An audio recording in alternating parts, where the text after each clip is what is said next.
إلى حضرة النبي مصطفى رسول الله صلى الله عليه وسلم وآله الكرام وأصحابه العظام شيخ الله منا لهم الفاتحة.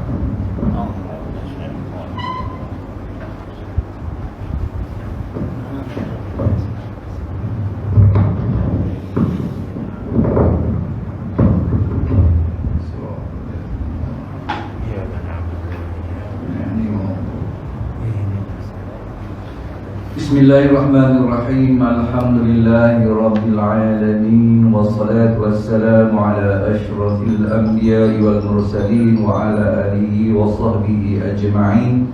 Allahumma zidna ilman nafi'an wa qalban khashian wa ibadatan mutaqabbalan bi rahmatika ya arhamar rahimin. Walhamdulillahi rabbil alamin.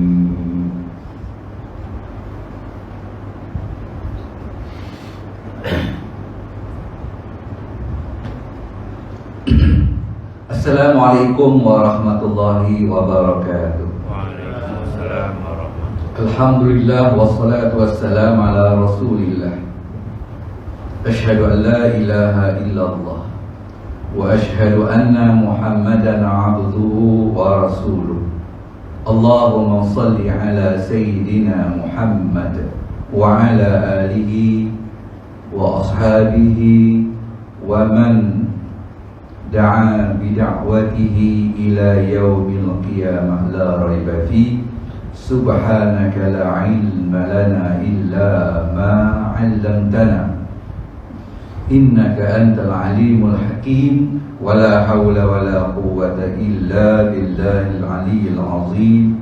Rabbi shrah li sadri wa yassir li amri wa hlul 'uqdatam min lisani yafqahu qawli. Rabbi yasir wa la tu'asir ya karim bi rahmatika ya arhamar rahim.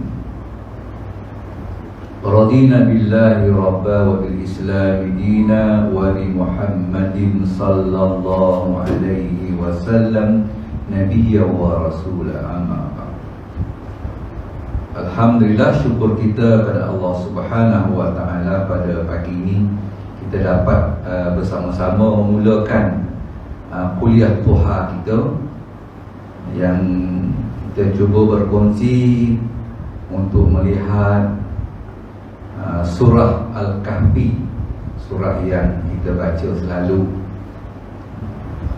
InsyaAllah memang sepatutnya kita mengetahui tuntutan-tuntutan yang terkandung dalam surah Al-Kahfi ini. Di samping kita membacanya sebagai satu ibadah kepada Allah Subhanahu wa taala, kita juga memahami apakah perkara-perkara yang disampaikan oleh Allah melalui kalam yang mulianya surah Kahfi ini kepada manusia dan khususnya kepada kita.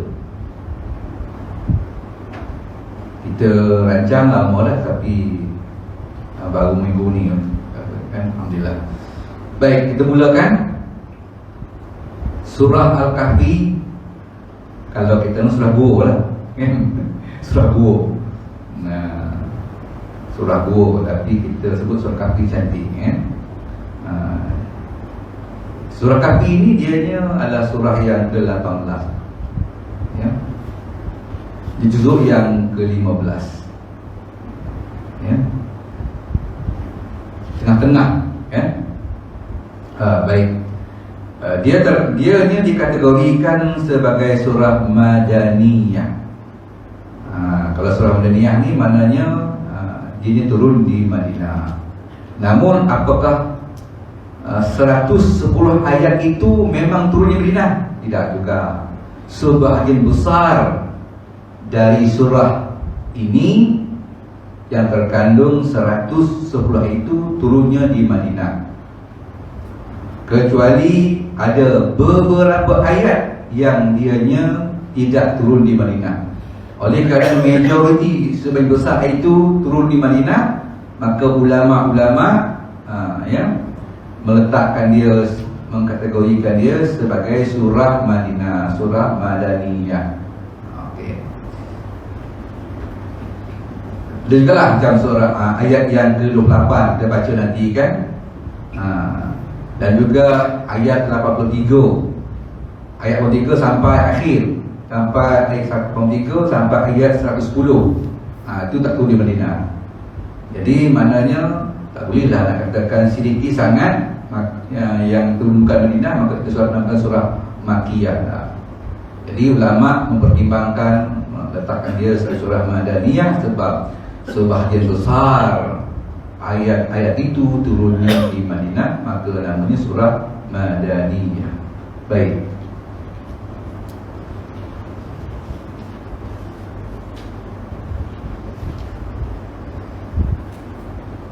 Dalam surah yang tadi dulu secara umum tuan-tuan, sebelum kita tengok ayat dia, tafsiran dia, kita tengok secara umum dulu. Kalau buku tu ada dia punya kata pengantar kan. Kita tengok surah mana.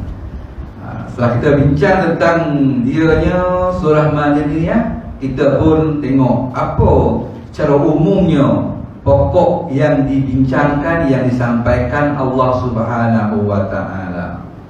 Ada 5 pokok perbincangan. Ada 5 pokok perbincangan. Daripada ayat 110 itu ada 5 pokok perbincangan yang disampaikan oleh Allah Subhanahu wa taala kepada kita orang Islam seluruhnya, dan juga termasuk orang Islam, ya, Al-Quran ni bukan hanya orang Islam. Dia wajib mengimaninya. Itu je berdosa bagi dia tak beriman. Maka dia dimasukkan ke dalam neraka sebab antaranya tidak mengimani Al-Quran. Sedangkan mengimani Al-Quran itu wajib kepada dia. Ya. Baik.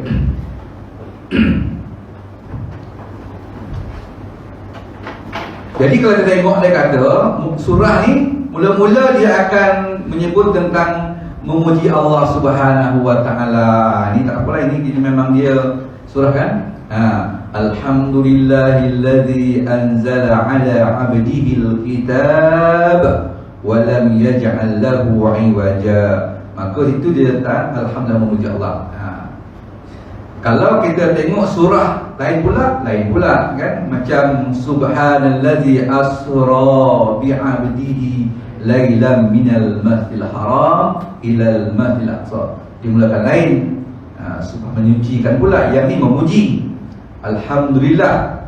Ayat kalau saya baca tadi surah Isra itu dia menyucikan subhanallazi. Jadi itu ada, kalau kita tengok nanti ada maksud-maksud dia. Kenapa ayat yang ni dia menggunakan kalimah memuji? Kenapa surah ini pula menggunakan kalimah menyucikan? Ada kaitan dengan kandungan yang akan disampaikan, ya. Baik. Jadi dikata surah ini dimulai dengan memuji Allah Subhanahu wa taala. Alhamdulillahillazi anzala, yang telah menurunkan kitab suci kepada hamba-Nya untuk menyampaikan amaran dan berita gembira. Dua benda nak disampaikan. Pertama setiap amaran, bila amaran ini berkaitan dengan tegak larangan.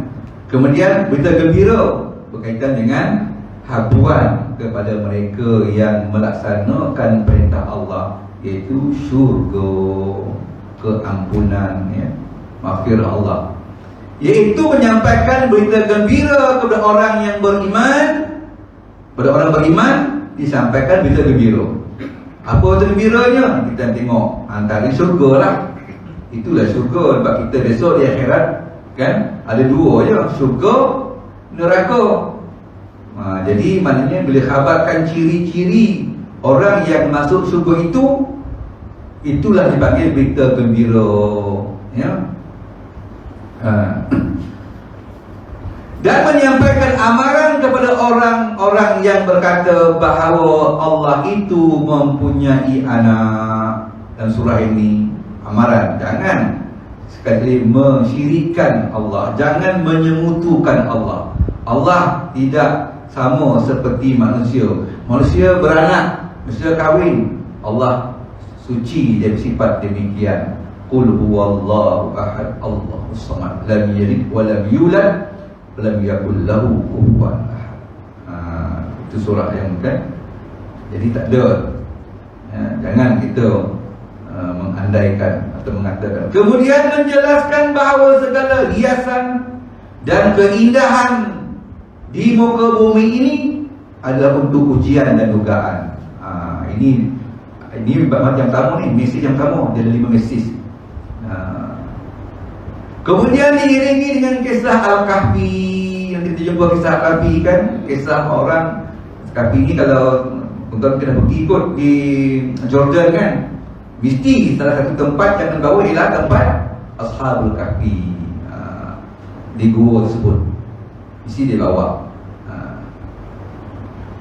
Kisah ini merupakan satu contoh pengutamaan iman dari keindahan hidup dunia yang palsu dan bagaimana kesanggupan mereka berlindung pada rahmat Allah di dalam gua kerana menyelamatkan iman mereka dari diganggu bukan waktu zalim. Maka dia sayangkan iman dia pun tak mampu nak berhadapan dengan zalim yang berlaku sebab selalu minoriti, suasana yang pasat, maka dia pun bawa dirilah ganggu demi untuk menyelamatkan iman dia. Nanti kita jumpa ayat dia lah. Ini cara umum saja. Kemudian nanti kita masuk pula pusing yang kedua. Dalam surah tu ada 5 benda. Yang kedua dia kata Allah mulakan dengan memerintah Rasulullah SAW supaya menetapkan dirinya bersahabat setia dengan orang-orang yang patuh berdoa kepada Allah pagi dan petang untuk mencari keredaan. Ini satu lagi ciri yang digambarkan Rasulullah kan, supaya menetapkan dirinya bersahabat setia. Maknanya ada ciri-ciri sahabat yang setia nanti. Maka ini yang diajarkan Allah Nabi, siapa dia sahabat kan, yang mana dia patuh berdoa kepada Allah pagi dan petang untuk mencari keredaan Allah, supaya jangan memperdulikan orang-orang yang lalai dari nikmat Allah, dan juga kita jangan menjadikan orang yang lalai. Kemudian diceritakan pula kisah 2 buah ladang yang menggambarkan bagaimana kebanggaan hati seorang yang beriman kepada Allah dan bagaimana dia memandang kecil kepada segala nilai-nilai keduniaan. Ada nanti kita jumpa bahawasanya orang beriman tu ladangnya hebat, tapi dia berbangga dengan pemberian Allah dan memandang kecil dan nilai-nilai keduniaan. Setelah itu pusing ini ditamatkan dengan menjelaskan nilai-nilai hakiki yang kekal abadi. Itu yang kedua. Yang ketiga, dia akan menceritakan beberapa pemandangan yang berhubung rapat dengan pemandangan kiamat. Disebutlah habis kita dunia. Yang ketiga, Allah sebutlah surah ini tentang keadaan pemandangan kiamat yang diselingi dengan imbasan kisah Adam dan Iblis. Kemudian yang ketiga ini akan berakhir dengan penjelasan mengenai sunnatullah yang tetap membinasakan orang-orang yang zalim, juga tentang rahmat Allah, sunnatullah, rahmat Allah, dan tangguhan azabnya terhadap orang yang berdoa sehingga kepada masa yang ditentukan. Itu yang ketiga. Yang keempat disebut tentang kisah Nabi Musa. Ada juga. Kemudian yang kelima disebut kisah tentang Zulkarnain. Maka habislah surah tu. Ada 5 benda yang dibawa oleh Allah. 5 benda. Pertama tentang keimanan, yang kedua tentang persahabatan, yang ketiga tentang maknanya kesyukuran, rahmat, tentang hasil keduniaan kita. Yang keempatnya kisah Nabi Musa, yang kelima kisah Zulkarnain. Baik, kita masuk yang pertama, ayat yang pertama, ada 5 lah. Jadi maknanya kalau kita tak baca ayat yang habis, dah nampak dah umum dia. Kisah surah Kahfi ni apa ceritanya, dah nampak dah. Baik. A'udzubillahi minasyaitonirrajim. Bismillahirrahmanirrahim. Alhamdulillahillazi anzala ala 'abdihil kitaba wa lam yaj'al lahu 'iwaja. Yang pertama kan, segala sanjungan pujian terpulang kepada Allah yang telah menurunkan kitab Al-Quran kepada Nabi Muhammad. Terus Al-Quran saja kepadanya, macam mana pula kepada hamba-Nya Hamba Allah ni ramai. Kalau Rasul dia ramai lah, Nabi lagi ramai. Jadi dia kata sini, Alhamdulillahillazi anzala ala abdihil kitab wa lam yaj'al lahu iwaja. Segala sanjungan terpulang kepada Allah yang telah menurunkan kitab Al-Quran kepada hamba-Nya. Jadi hamba tu ialah Nabi Muhammad. Macam mana tahu? Sebab Quran memang turun kepada Nabi Muhammad. Tak adalah kepada Nabi Musa dia lah. Jadi itu faham kita. Nyo tu kepada hamba-Nya. Siapa hamba-Nya? Nabi Muhammad lah. Iya ke? Ramai Rasul tak? Quran tadi. Quran tu mestilah kepada hamba-Nya, kepada Nabi Muhammad sallallahu alaihi wasallam. Dan tidak menjadikan padanya sebarang ajaran yang berbelit-belit. Dalam Quran tu tak ada satu pun ajaran yang berbelit-belit, yang pelik-pelik. Dia jelas, ya? Cukup jelas. Tak ada yang susah, yang sukar. Ya, bila kita baca itu maknanya kalau kita tuan-tuan, Quran ni siapa pun bangsa membacanya mampu. Sedangkan dia bahasa Arab, tapi semua bangsa mampu membacanya. Hatta yang tak faham pun boleh membacanya. Kan? Tengok kehebatan. Tidak ada satu kitab dalam dunia ni semua bangsa boleh baca, kecuali Al-Quran. Itu mukjizat lah, menunjukkan bahawa tingginya dia, kan? Bab membaca pun tak sukar, lagilah memaham bersama. Maknanya Quran itu diturunkan dengan mudah. Tak ada bab membaca pun tak ada. Cuma kalau kita lebih teliti sikit, mungkin di segi lidah kita yang salah, ya? Susah lah surah ni. Bukan surah tu yang susah tapi lidah kita tu yang susah. Quran tak. Sebab apa buktinya? Semua orang boleh membacanya. Dia bangsa India, dia bangsa Jepun, dia bangsa Cina, apa bangsa pun Melayu, ya? Dan dia mampu akan membacanya. Mudah. Cuma ada yang susah tu, jangan salahkan Quran. Itu lidah kita lah yang tak biasa membaca. Kalau selalu membaca mudah je, ya? Baik, dimulakan pujian. Qayyiman liyunzira ba'san syadidan min ladun wa yubashshiral mu'minina alladhina ya'maluna as-salihati anna lahum ajran hasana. Sebuah kitab yang begitu lurus untuk menyampaikan amaran keseksaan, sebelah amaran keseksaan yang amat keras dari sisi Allah, dan menyampaikan berita gembira kepada para mukminin yang mengerjakan amalan-amalan salih, bahawa mereka akan memperoleh pahala yang baik. Jadi Quran tu apa cerita dia? Quran ni jelas, dia tak ada rancang-rancang, dia cerita jelas. Apa cerita dia?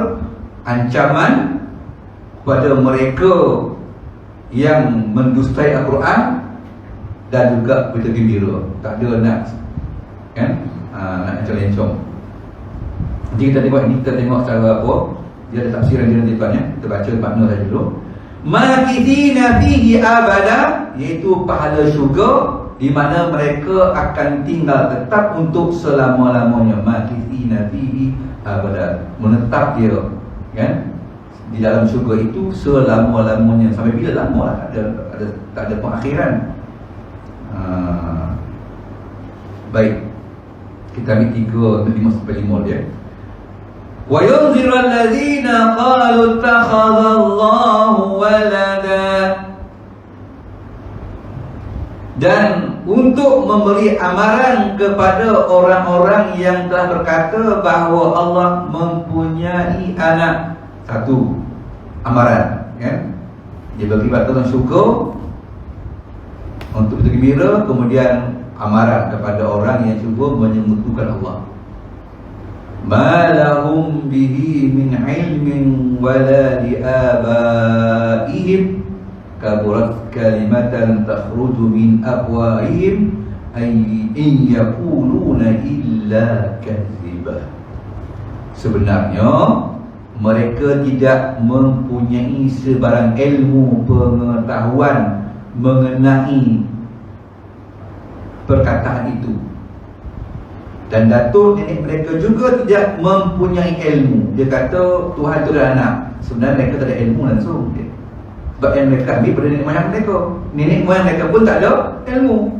Alangkah besar kata-kata yang terkeluar dari mulut mereka, sedangkan apa yang dikatakan mereka tidak lain melainkan hanya dusta semata-mata. Baik.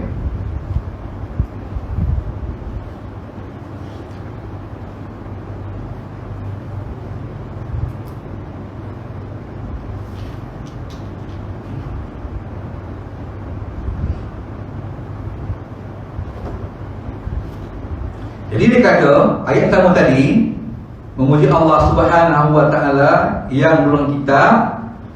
Ya, tuan-tuan sekalian, jadi kitab itu ada kandungan-kandungan dia lah. Ya, kalau kita baca itu kita tengok maknanya untuk liyunzira ba'san syadidan min ladun, untuk menyampaikan amaran yang keras. Banyaklah amaran keras. Kalau kita tengok banyak amaran yang keras, yang paling keras ialah mencampakkan mereka ke dalam neraka Allah. Itu paling keras, kan? Sebab tidak ada satu bentuk penyiksaan yang lebih dahsyat kita takkan jumpa di dunia ini, melainkan neraka itulah tempat penyiksaan yang paling dahsyat. Maka amaran yang diberikan itu, neraka tu sifat dia, kalau kita baca bagaimana Allah ciptakan, ya, sehingga apinya bukan lagi berwarna putih, berwarna hitam gelap. Kan? Tuan-tuan tak nak tengok api warna gelap, asap mungkin tengoklah, api tidak, kan? Dahsyat sungguh. Jadi situlah amaran Allah. Ya? Baik itu tuan-tuan, dalam hidup kita ni jangan kita mudah sangat melanggar apa-apa yang dilarang oleh Allah Subhanahu wa taala. Disebut sini dia kata, dari ayat pertama lagi sudah ternyata garis-garis sifatnya yang jelas, iaitu tidak ada sebarang keliruan dan kesamaran di dalam akidah. Akidah yang dibawa Nabi tak ada keliruan, tak ada kesamaran. Apa akidah Islam? Ya, tak ada. Baik itu kita terimalah aqidatun shadiqah. Dalam matan tu dia kata disebut aqidah shadiqah wa ibadatun sahihah. Disebut akidah saja shadiqah wa ibadatun sahihah. Kenapa pula akidah shadiqah? Akidah yang benar, ibadah yang betul. Bila benarnya, mesti akidah, tidak ada akidah yang betul melainkan akidah yang dibawa Nabi Muhammad sallallahu alaihi wasallam. Aqidatun shadiqah merujuk kepada akidah Islam. Tak ada akidah yang ditempel-tempel, tak ada. Bila akidah shadiqah, akidah yang dibawa oleh Nabi Muhammad sallallahu alaihi wasallam. Adapun akidah yang ditambah-tambah bukan akidah shadiqah, dia akidah yang bukan yang benar. Kita tengok contohnya Syiah. Sembahyang dia, sembahyang, kan? Tutup aurat, kan? Tapi tengok dalam Al-Quran ada sedikit berbeza lah. Sembahyang pun berbeza. Tidak ada, sembahyang ni pun berbeza juga. Kalau kita teliti dengan betul, berbeza solat Syiah dengan solat Ahlussunnah wal Jamaah. Quran pun mereka tak iktiraf Quran yang dibawa oleh yang terbaca ni. Dia tidak mengatakan Quran itu benar. Ada Quran yang lagi betul, ini palsu, yang telah pun diselewengkan. Jadi maknanya kita keliru. Tengok pada zahir perempuan dia, itu tutup muka nampak mata tu. Tengok dia pula mana. Kita pun mula keliru dengan akidah Syiah. Syiah tak. Kembali balik aqidatun shadiqah. Jangan keliru. Asalnya, pokoknya itu. Bila kita menilai orang, jangan lain pada neraca itu. Aqidatun shadiqah bermakna kita kena baca betul akidah Nabi Muhammad sebagai neraca. Dan nanti kita kelirulah. Kita keliru. Yang ini lagi hebat ni. Sedangkan dah ada satu neraca yang kita kena timbang. Ambil yang kita kata hebat tadi dan ditimbang yang akidah shadiqah. Oh, nampak betul tak betul yang kita nampak cantik tadi.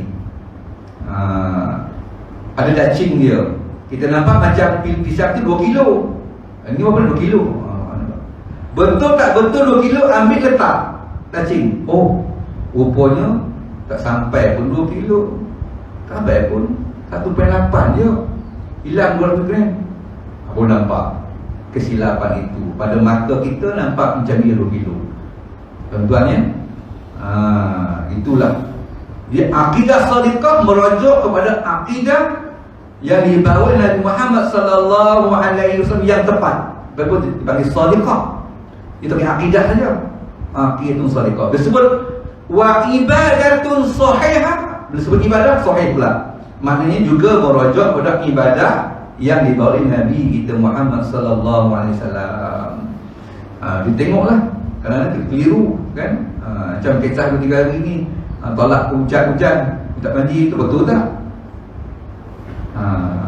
Jadi kita pun tengok, wish, yang kori apa ni kan? Macam mana neraca kita menilainya. Jadi maknanya kita kena pegang neraca tu, baru kita dapat mengukur yang lain. Di Quran lah antara ukuran dia. Dia kata alhamdulillahillazi anzala ala abdil kitab wa lam yaj'al lahu 'iwaja. Quran tu yang jelas. Dia tak ada bengkok-bengkok. Jadi yang inilah sebagai panduan kita nak mengukur yang banyak-banyak ni. Kan ya? Okey. Al-Quran tidak membawa sebarang ajaran yang berbelit-belit. Tegas. Tak ada yang susahnya, ya. Qayyiman liyunzira ba'san syadidan. Kita tengok dia kata di mana konsep kelurusan Al-Quran itu dinyatakan dengan ungkapan yang menafikan sifat yang berbelit-belit. Qayyiman. Qayyiman ni maknanya tak ada. Janganlah kita di awal ayat ni bolah kan. Alif lam mim. Zalikal kitabu la raiba fi. Sebut dah. Inilah kitab Al-Quran yang tak ada padanya keraguan. La raiba fi, ragu. Di sini pula qayyiman. Memang inilah satu-satunya yang kita kena pegang. Jangan kita ragu. Kemudian qayyiman. Qayyiman ni maksudnya dia takkan berkanjak tegak di patu tu. Jadi yang tegak, yang kokoh, yang padulah, yang qayyiman lah sebagai panduan kita. Jangan ambil yang berubah-ubah. Itu Quran tu kita pandu kita, jangan kita tegak. Cuma dalam bab bagaimana kita nak beramal dengan Quran, dia ada bermacam-macam lagi kan, istinbat dan sebagainya ya. Cuma Al-Quran tu jangan kita ragui. Okey.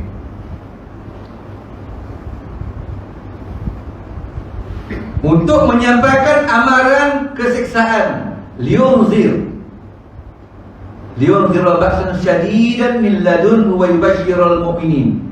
Ya, kalau kita tengok situ dianya amaran ini bukan hanya kepada orang kafir. Ya. Kita lihat situ. Dia kata apa? Untuk menyampaikan amaran kesiksaan yang amat keras dari sisi Allah. Disebut tak untuk siapa? Tak ada. Semualah. Orang kafir ke orang Islam pun ingat amaran ini. Dan menyampaikan berita gembira kepada mukminin. Di situ ada.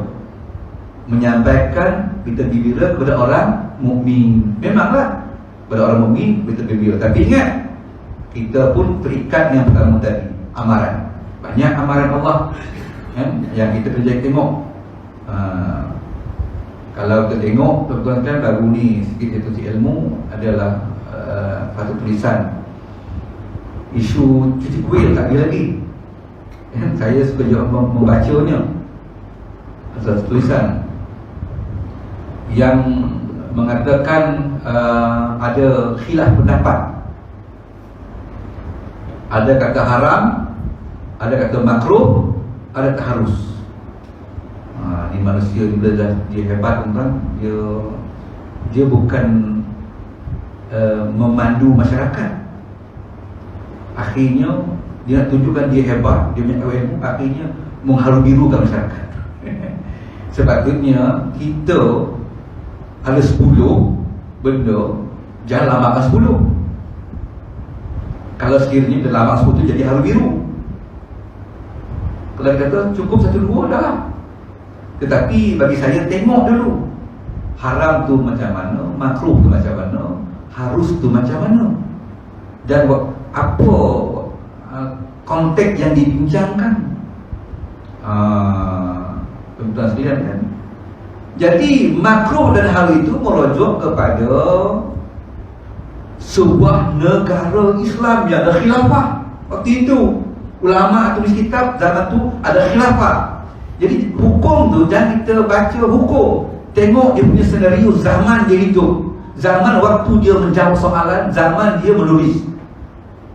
Sebab jawapan itu sangat mempengaruhi luaran itu, zamannya, keadaannya sangat memengaruhi hukum.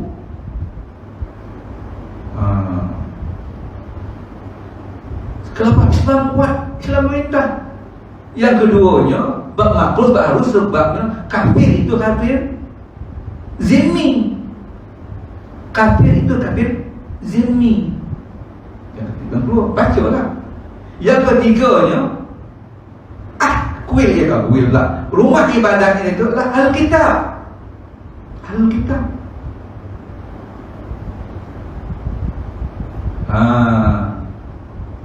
Yang seterusnya, waktu itu ancaman untuk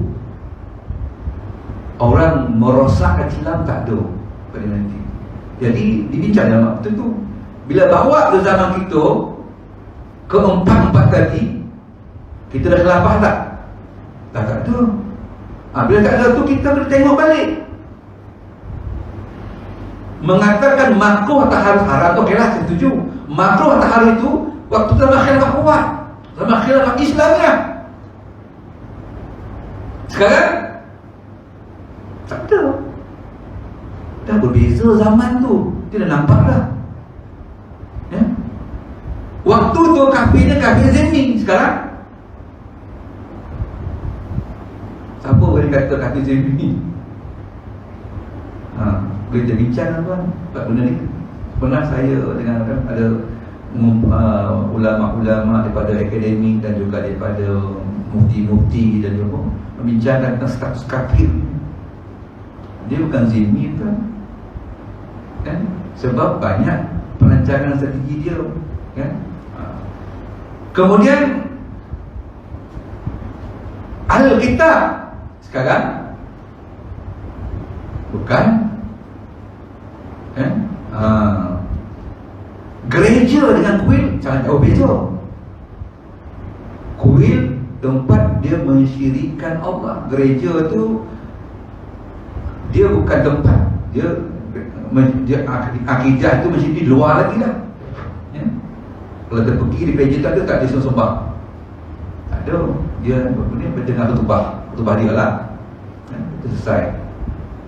Jadi bermakna kemudian yang keempatnya, kita tengok tentang kekuatan keimanan ya?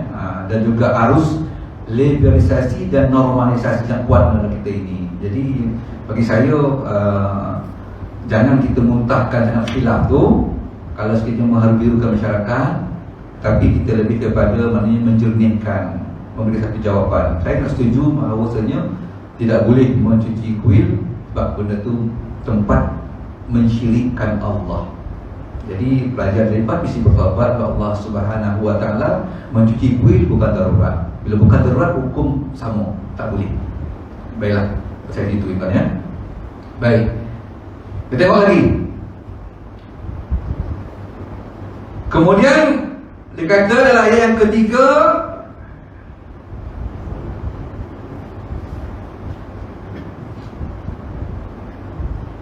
wa yunzirul ladzina qalu ittakhadallahu walada.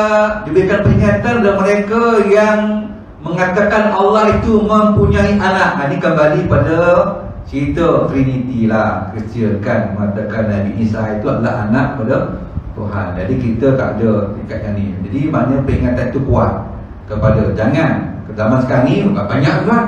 Kalau yang peristiwa Quran ni, jangan kata anak. Maknanya konsep dia jangan cuba mensyirikkan Allah. Itu besar dunia dia. Ayat dia kata wa yunzirul ladzina qalu takhadallahu walada. Maknanya cuba untuk Allah beri amaran kepada orang yang telah berkata bahawa Allah mempunyai anak. Maknanya nak cuba menyifatkan Allah dengan sifat makhluk. Itu dia punya apa dia. Di kita hari ni pula walaupun Islam jangan sekali-kali kita nak menyifat Allah dengan sifat makhluk. Begitu kita belajar sifat 20 supaya jelas. Hatta kita pun disebut ambil nama anak, ambil nama anak kepada nama salah satu asma husna, kena letak nama Abdul. Nama dia Rahman, Abdul Rahman. Namanya Rahim, Abdul Rahim. Ataupun dimerakabkan, mana tambah dua nama, kan? Macam apa nak katakan, Ahmad Rahman, bolehlah, tapi tak setengah. Maknanya Ahmad Rahman tu nama dia. Tapi kalau biasanya nak sebut, kita mesti sebut, dia kata apabila nak mengambil asma husna itu nama Allah, maka hendaklah makhluk meletakkan nama Abdul. Jadi mana jangan main letakkan itu Abdul Rahman dan Rahman. Jadi tapi masalahnya kita bila dah letak Rahman tu, kita bagi dia Abdul Rahman tak? Abdul Rahman cantik, kan? Itulah kelemahan bangsa kita. Kita dah memendekkan lah. Tapi Arab tidak. Arab tuan-tuan, kalau nama Abdul Rahman, dia panggil penuh Abdul Rahman. Dia panggil Rahman tak? Itu budaya dia berbeza. Kita Abdul Rahman, Nabi Abdul tak boleh panggil Rahman. Rahman kan? Hilang Abdulnya. Tapi Arab tidak. Abdul Rahman, Abdul Rahim, dia tak akan sebut ringkas, dia sebut penuh. Sebab itu budaya yang diajarkan kepada dia. Baik. Kemudian juga sama juga apa juga budaya kita. Contohnya ni, kalau konteks yang terbaru ni, maknanya kita menyeru melalui contoh yang kisah yang dikatakan tolak banjir tu dan didakwa sekarang tuan ya. Didakwa sebab ritual yang dibuat itu tidak bertepatan dengan syarak. Tidak bertepatan dengan syarak dan didakwa kajilah. Bagi saya memang patut jadi tindakan supaya maknanya tidak mempengaruhi orang lain. Apa saja. Ingat tu zaman kecil dulu nak ke sawah, bila nak ke sawah, orang kampung akan beramai-ramai. Di kampung saya bukan tahu kampung saya dulu ramai-ramai. Bawa lembu, bawa kambing lah, kampung susah, kambing berekor, pergi ke Bukit Kapu. Bukit Kapu nama dia. Nyembelih kambing. Saya tanya, kenapa? Itu saya dah besar sikit. Dia kata sebab kita nak tanam padi. Kata di yang jaga kampung kita ni Datuk Kapu. Siapa tu Kapu tu tak nampak siapa dia. Bagi saya jin dan syaitan kot. Supaya padi menjadi bumbu tak kacau. Yang ni pun termasuk jugalah. Wa yunzirul ladzina qalu takhadallahu walad, termasuk juga. Dalam cerita ni tentang mengatakan Allah itu ada anak. Dan konteks hidup kita ni, kita banyak lagi perkara-perkara syirik yang perlu kita tengok. Cukup banyak tuan-tuan sebenarnya. Berdukun pun berhati-hati juga. Sebab takut kita, kadang-kadang orang kata memanglah, tapi kita ikhtiar. Kita ni ikhtiar ni dituntut. Memang kita tak percaya tu dah, tapi ikhtiar. Macam mana kita tak percaya tapi ikhtiar? Tuan, kalau you tak percaya, buat apa you pergi? Ikhtiar benda yang kita percaya. Bagi saya itu saja satu alasan sahaja. Sebenarnya dia nak buat. Jadi maknanya tuan, kadang-kadang Allah uji kita tuan. Uji kita, okey, sejauh mana kita dah bincang dulu. Bila Allah berikan kesakit, Allah uji. Ke mana kau berubah ni? Kau berubah ke mana? Nak berubah secara yang syar'i atau yang bukan syar'i, yang ada unsur-unsur syirik, ada unsur-unsur sihir, ataupun diubah dengan cara Islamik, cara ikhtiar yang betul. Dia beri sakit supaya Allah tengok kita ni di mana kita akan mencari obat. Ikhtiar kita tu di mana arahnya. Bila kita sakit, memang kita nak sihat. Bila kita sihat, maka kita perlu berubat. Bagus. Tapi itulah kita dipandu. Iman kita memandu kita macam mana kita nak ikhtiar merawat sakit kita. Tak boleh oleh kerana kita sihat, tak kira lah apa pun, yang penting dia sihat. Yang tu bermakna kita tidak ada lagi satu pendirian. Pendirian kita ialah saya akan berubat di tempat yang syar'i, yang betul dengan syarak. Jumpa tu, dia boleh ubat tu. Tapi dia beri sikit. Kita pergi tengok. Kalau kita nampak dia tak selari dengan syariat, tak payahlah berubat. Bila tak payah berubat tadi tu, kita larikan diri kita daripada dirawat oleh orang yang kita nampak tak betul. Allah akan bimbing kita untuk mengarah kita tempat tepat. Tempat yang tepat. Tempat tu ialah pergi sini, tak ada, tak jumpa tu, tak sampai lebih. Nampak sini hebat, kita pun orang kita pun ramai hebat. Kita pergi tengok, tak boleh ni. Kau tengok tak kena bersyarat ni. Ni sakit ni, dah banyak tempat pergi ni. Orang kata yang dia ni memang hebat, pergi dah. Kita nilai.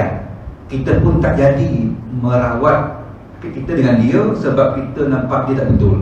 Bimbang masuk dalam bab peringatan Allah, amaran Allah ni.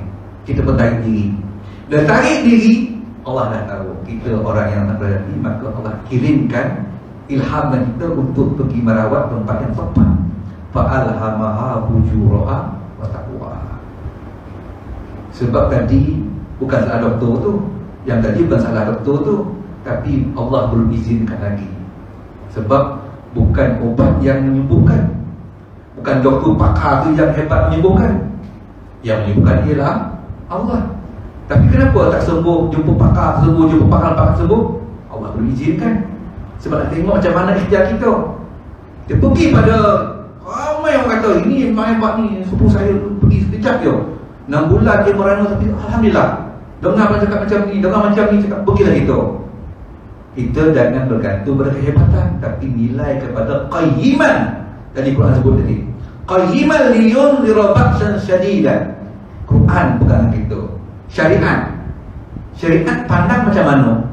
Apa pun kehebatan yang ceritakan oleh orang, Quran tadilah yang kita pegang. Qayyiman, syariat yang kita pegang. Tak kena tak, walaupun dia sakit, dia memang nak rawat ni, tapi bila diukur syarat tak kena ni, kita tetap berdiri di situ. Waktu itu datanglah Allah, fa'alhamaha fujuraha wa taqwaha. Sebab kita mencari jalan takwa. Kadang-kadang situ Allah nak bawa kita, tuan-tuan, merawat tu. Tapi kadang itu nak sihat kan, tak kira lah, tak apalah, ikhtiar. Tak apa, tu nampak ni apa, biar ada yang dia, kita ikhtiar je. Tak boleh tuan-tuan, kadang-kadang situlah penentuan kita dengan di sini. Kita nak terjebak masuk ke perkara yang Allah tegak, yang beramaran, atau kita nak mengambil kita gembira tadi. Apa kita gembira kita? Kita gembira kita yang berbesar syukur. Bagi itu, kita gembira ialah Allah kirimkan satu gambaran langkah tepat jumpa orangnya yang betul pada syarat dan kena pada tempat merawatnya. Gembiralah kita, tuan-tuan kan. Wah, ni dia kata memang ada, insyaAllah saya cubalah. Dia saja elok pula. Baik, maksud kita itulah namakan kita gembira. Wa yubasyirul mu'minin, kita gembira. Wa mukmin saja yang akan nilai. Orang yang tak mukmin dia akan, dia kata yang penting kita ikhtiar, yang penting kita usaha. Yang dia tak buat tu dia lah Tuhan lah tu. Tak boleh tuan-tuan. Sebab ni wa yubasyirul mu'minin, kalau nak kita gembira, maka kita kena pegang qayyiman ni, artinya terpacak teguh. Tak ada kita nak berbalak balik. Wa yubasyirul mu'minina alladhina ya'maluna as-salihat. Tengok dekat situ tuan. Memberi gembira kepada orang mukmin yang mengerjakan amalan-amalan yang salih. Disebut amalan salih ada dua. Satu amalan khusus, satu amalan umum. Amalan salih yang khusus inilah sembahyang, puasa, zikir, baca Quran. Tu. Amalan yang salih yang umum, yang tadilah mana kita tengok, wah, aku tak pergi buat kerja yang macam ni dah. Kita akan bahawa mereka akan memperoleh pahala yang baik. Jadi kita ingatlah, kadang-kadang memang itu sifatnya Allah nilai kita. Tengoklah gantung orang, kadang-kadang jumpa duit, jumpa duit. Macam baru dalam berita mana tu yang dia orang tersalah masuk duit berapa juta, dolar bukannya ringgit ya, dolar. Dia pula dah tengok tu susah. Kalau kaji pada biasanya ke mana pula dia buat kerja mana ada kan, hanya bank kan, siasat lah orang macam tu kan. Tapi kalau kita tak pakai, tak nak ambil yang ini, kita ambil yang tadi, wa yunziru ba'san syadidan, kita ambil maknanya pengingat amaran Allah, bahaya. Tapi kalau wa yubasyirul mu'minin, kita ambil, kita gembira, kita kan siasat. Masuk berapa juta tak ingat saya lah, tapi dia kata dah masuk kan, siapa suruh masuk? Dia pun ambil buat ubah, pera ubah. Ini yang main tuan, siap rumah. Dia tiba-tiba rupanya orang yang tersilap tadi tu berikhtiar bagaimana nak ambil duit dia, sebab tu salah masuk, salah parking. Macam-macam ikhtiar tu, dapat caranya ni. Maka ditulis, maka dia buat tuntutan melalui mahkamah untuk dia pulangkan balik duit yang juta-juta tu. Tapi dah balik rumah. Betul kan? Kenapa? Sebab itu letak kan? Akhirnya dia berhadapan dengan ancaman hukuman lah kan? Itu baru dunia. Itu hukum baru di dunia. Tak pulangkan duit, maka dia akan dihukum dengan peraturan mahkamah dunia. Apa hukum Allah. Tapi mahkamah akhirat disebut sini kan? Disebut makithina fihi abada. Yang ini tak, yang ni syurga, kebaikan. Maknanya orang yang baik itu bila dia masuk syurga kekal selama-lamanya. Tapi lawan ke syurga itu neraka lah. Betul ya? Baik, kita tengok ayatnya yang keempat ya. Malahum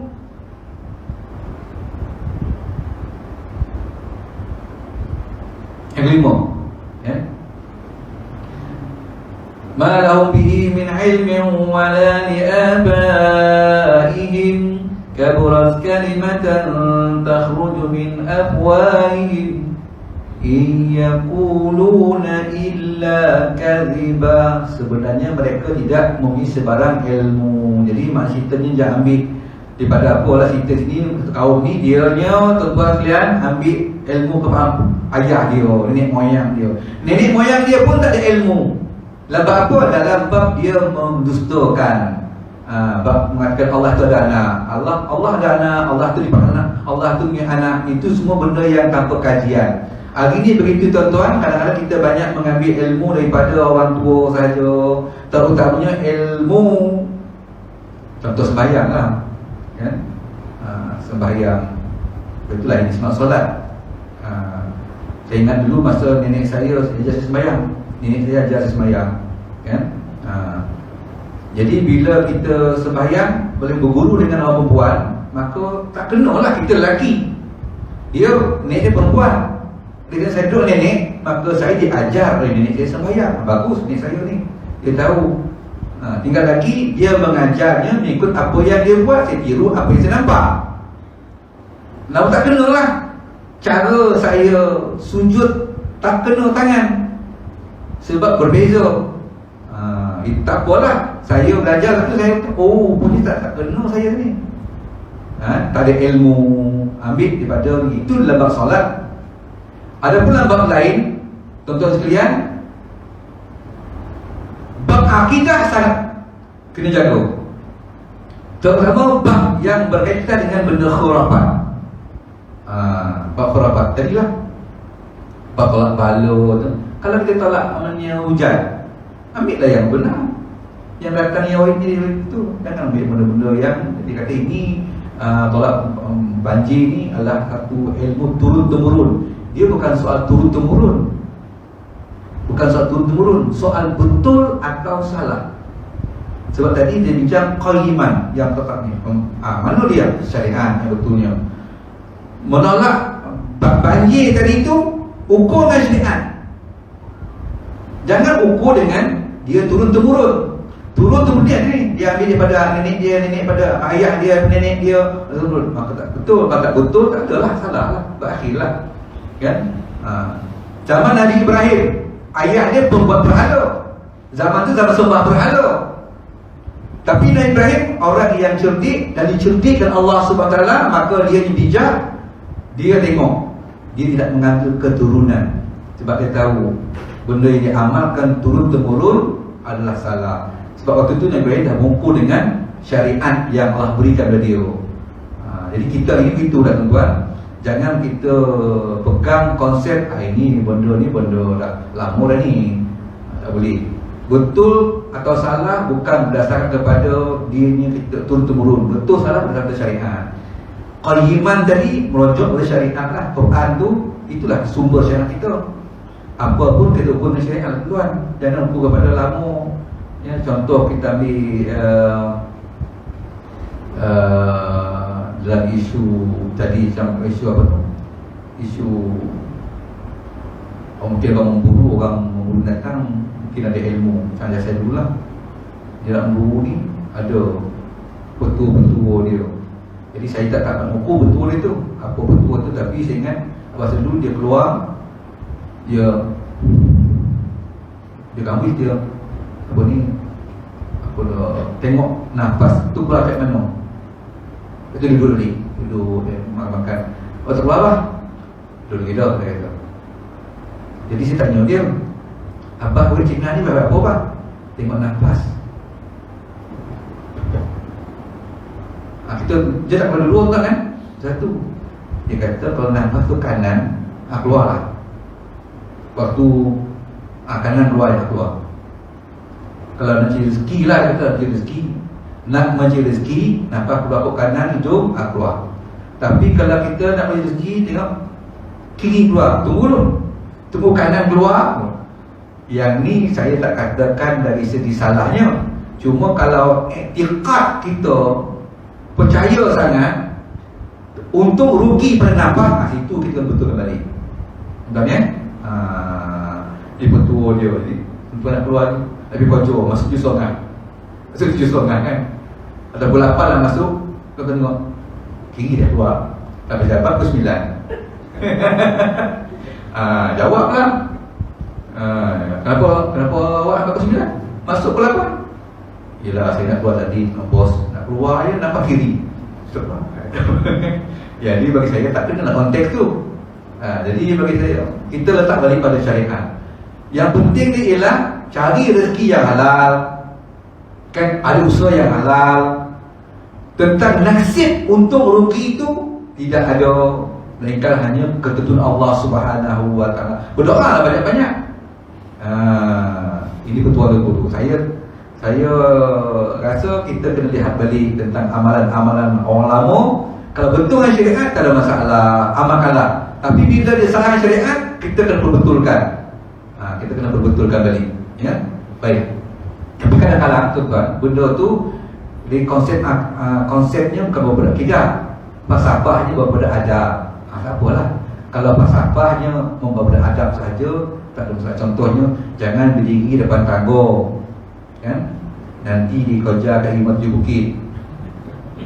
7 bukit dikejar, 5 tanah, 1 bukit, 2 bukit, 3 bukit. Jauh 5 tu 7 bukit ya. Ini saya kata duduk ni macam-macam lah falsafah dia. Jangan duduk tangga tu, masuk rumah ni, kejar kat 7 bukit. Saya kalau kat 7 bukit tak risau kan. Kalau 1 bukit tu risau sikit 7 bukit. Kan? Jadi relax lah. Rupanya bila saya baca hadis Nabi, ada rupanya selari dengan kehendak Allah. Cuma konteks orang tua bukit, kojak rimau, yang ini tidak syaitan. Kan? Izas dan jahal lail faquhu sibyanakum. Bila datangnya waktu senja, maka kepunglah, selamatkanlah anak kamu, sibyanakum, anak kamu. Kan? Dia kata fa inna syaitan muntashira hina idin. Sebab syaitan berkeliaran waktu itu. Jadi dalam hadis, syaitan waktu itu konteks orang dulu rimau. Jadi benda ni yang berlarang jadi pelarang. Sama-sama falsafah dia, supaya jangan monong-monong pergi sampai rumah maghrib dah siap dah ni pergi ke PE kan, bukan monong je tau konteks itu, tapi jadi diukur dengan harimau, tapi yang betulnya syaitan, memang betul syaitan muntasyirahin itu. Itu tuan ya. Baik, terus sikit lagi kita habis berapa?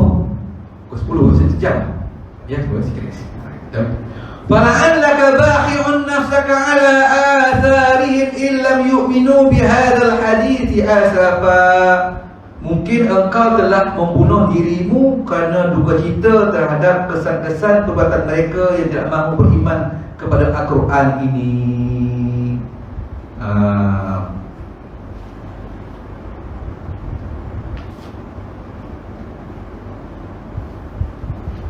Maksudnya, ya kan? Boleh jadi engkau hendak membunuh dirimu kerana sedih dan duka cita terhadap mereka yang tidak beriman kepada Al-Quran, sedangkan mereka tidak wajar duka citakan engkau. Malah tinggal mereka begitu kerana kami telah menjadikan seluruh keindahan dan kenikmatan yang ada di muka bumi ini, termasuk harta kekayaan dan anak-anak, untuk menguji penghuni-penghuninya, supaya ternyata siapakah di antara mereka yang melakukan amalan-amalan yang baik ini dan wajar menerima nikmat-nikmatnya.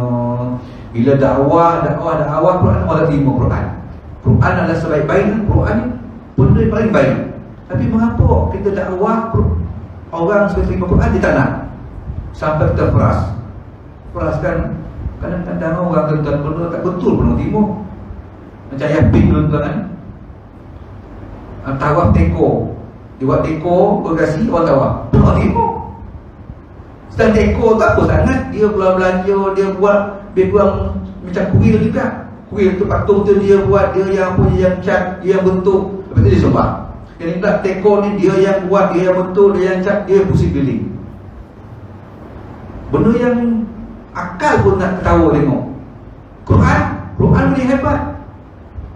Kadang-kadang kita kecewakan, kenapa lah ni, aku ni buat kerja dakwah, aku ni usul sampaikan Islam, sampaikan Quran aja, orang tak terima.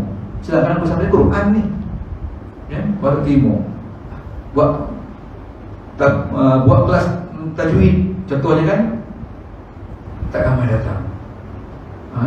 Tapi kalau buat benda lain ramai datang. Kita pun tahu Malik tu nak dah latif lah. Sampai hak macam tu kan. Kalau sini Nabi dia kata bala'an laka bakhun nafsaka ala atharihim, sampai mungkin engkau nak membunuh dirimu kerana duka cita, rasa kecewa kenapa orang tak terima, kenapa orang tolak. Ini sebenarnya satu sunnah. Kalau kita hari ini ingatlah, Nabi dulu pun ditolak orang bawa Quran. Nabi itu sebaik-baik insan, yang dibawa dia sebaik-baik kitab. Betul ya? Sebaik kitab. Dia yang terbaik, Quran pun sangat terbaik, pun ditolak orang. Lagilah kita ni taklah sebaik itu, dan apa tu pun tak sama, jangan kecewa. Jangan kecewa, dia kata. Sebab dia kata kita diberikan keindahan alam, dunia, harta, itu adalah satu ujian. Jangan lupa, itu ujian. Kita diberikan nikmat anak ini, berjaya belaka, ingat itu ujian, dia kata. Malah tinggalkan mereka begitu kerana kami telah menjadikan seluruh keindahan dan nikmat yang ada di bumi ini, apa kita lah, rumah kita ke apa di bumi ini, termasuk harta kekayaan anak kita, yang harta kita. Macam saya pencen dapat duit banyak tu kan, termasuk juga tu. Dan anak-anak untuk menguji, dan juga anak-anak pun kita digunakan. Anak yang hebat menjadi belaka, belajar, bekerja pula, alhamdulillah. Tak ada pula kita risau. Orang lain di mana pun dia risau. Tuan-tuan, saya jumpa seorang hamba Allah, tuan-tuan, ya, dia nya anak pertama OKU, lepas tu lahir lagi anak yang kedua kurang sikit akademik, sampai tingkatan 2 orang kita nak belajar, ya. Lahir anak ketiga OKU lagi. Lepas sekarang dia menyewa, kan? Anak ada 7 orang. Suami pula hari itu kena apa, Kena dia guard kan, tiba dia postingkan jauh. Sebab kan dia kena ikut syarikat. Ya. Tiba kau ni pindah. Jadi dia nak di pasir rumah dia nak berulang tak mampu. Sebab motor pun tak cukup syarat. Ya. Dia merayu sekarang ni, merayu supaya kedua dia tolonglah jangan pindahkan saya. Saya boleh jaga tapi mana jangan pindahkan saya. Sebab saya nak bagi tak tahu. Tengok ujian orang kan. Kita pula anak menjadi semua berkuasa berlaku. Lepas itu kita pun pencen ada. Lepas itu bulan-bulan anak kiri duit tu. Kau tak payah biar duit, dapat duit pejabat tak berapa nak berkat dia kata.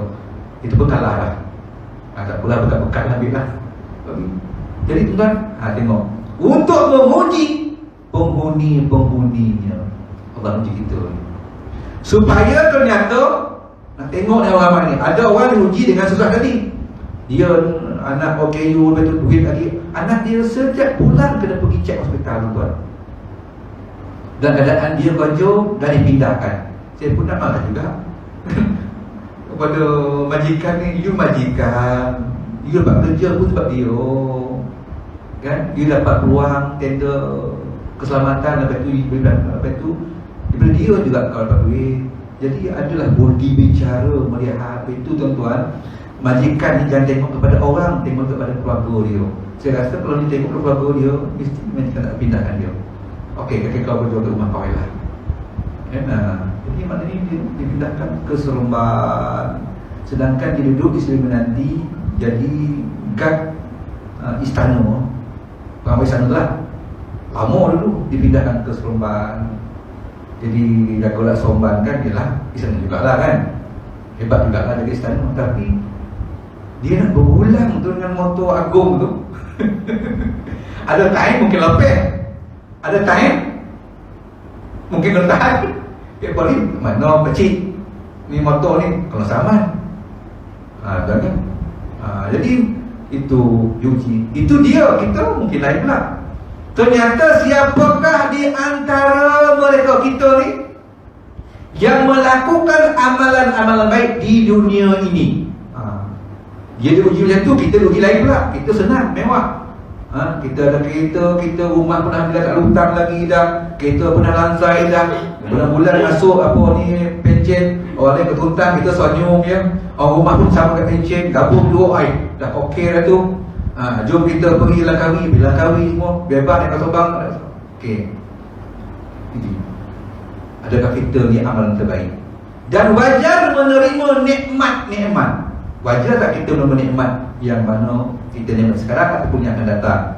Sebagaimana mereka wajar untuk menerima nikmat di akhirat kelak. Jadi semua tu kita lihat dalam sudut konteks. Sebab ni kata kita lihat kepada bagaimana kita ni melihatnya sebagai ujian. Fala'allaka bakhi'un nafsaka 'ala atharihim illam yu'minu bihadzal hadithi asafa. Mungkin engkau nak membunuh dirimu kerana duka cita terhadap kesan-kesan perbuatan mereka yang tidak mahu beriman kepada Al-Quran. Zaman Nabi begitulah, rasa kecewa, tapi Nabi tak pernah kecewa. Zaman kita pula begitu juga. Saya pun ni cerita tuan, saya pergi pasar ya, dan kita berbaiklah di pasar. Azal kecil tiba ibu saya lah. Ibu saya dia tengok dekat pagar dia potong-potong kan. Ada bagi kepala, ada bagi tengah, ada bagi ekor kan. Dia belek-belek bagi ekor tu. Dia kata letak. Kata dah ambil balik. Saya ada sekolah. Tengoklah bang. Kalau tak silap saya, sepotong tu waktu tu harga disebut pasal tengok saya silap lah RM7. Mahal, dia kata. Kata macam tu. Kalau tak jadi. Dia bilang, kata makcik, dia kata, beli tak apa, saya bayar. Saya bayar. Maknanya boleh bayar tak buat ni. Sebab kita rasa ibu kita, tak apa, ambil makcik, saya bayar. Kau ingat dia tak ringgit kau. Kecewa tuan. Tak ada kecewa. Nabi lagi lah Quran yang dia bawa pun orang tak terima. Ini kita sakatnya belanja ikan, ekor ikan RM7 orang timur apa dan tuan. Dan terkodu lah. Kau ingat dia tak ringgit kau. Jadi takkan terkodu. Tersenyum je. Sebab apa yang penting kita punya nawai. Itu kita tu. Tapi tak terima, tak apalah. Nabi lagi Al-Quran, tak boleh terima. Ya. Tidak menerima Al-Quran, dia akan melakukan kehancuran, kerosakan. Tak terima ekor ikan, dia seorang, dia tak merasa. Dia tahu orang tua ni, dia fikirlah mesti ikan parang ikan dimasak, masak asam pun mesti sedap kan. Jadi di belek-belek tu saya nampak dah dia punya aura dia tu. Belek kotak, tak ambil balik, tanya harga, lepas tu terkeluar. Saya dengar kan, mahal dia tu. Jadi itulah kan. Jadi jangan kecewa. Balik cerita nama saya tadi, abang pernah marah lah. Kita monong juga kan. Kalau sebiji kan, ingat dia tak ringgit ke? Memang tak penuh. Dia cerita tu saya ingat kan. Jadi bila hari ni saya ke pasar, kalau orang tua saya tak boleh pergi dah. Saya senyap je lah. Tapi tak boleh kan. Sebab Quran ni Nabi sendiri pun jangan kecewa. Kamu sahabat nak bunuh diri, rasa kecewa tu, menggambarkan berarti kecewa. Sebab mereka menolak Al-Quran. Jadi kita hari ini jangan ada rasa kecewa. Sampaikanlah dakwah. Tuan-tuan tahu apa? Sampaikan kan? Apa yang baik tu sampaikanlah. Orang timur tak timur baik. Saya punya prinsip tuan, yang penting kita sampaikan. Kalau nak ambil, tak ambil terpulang.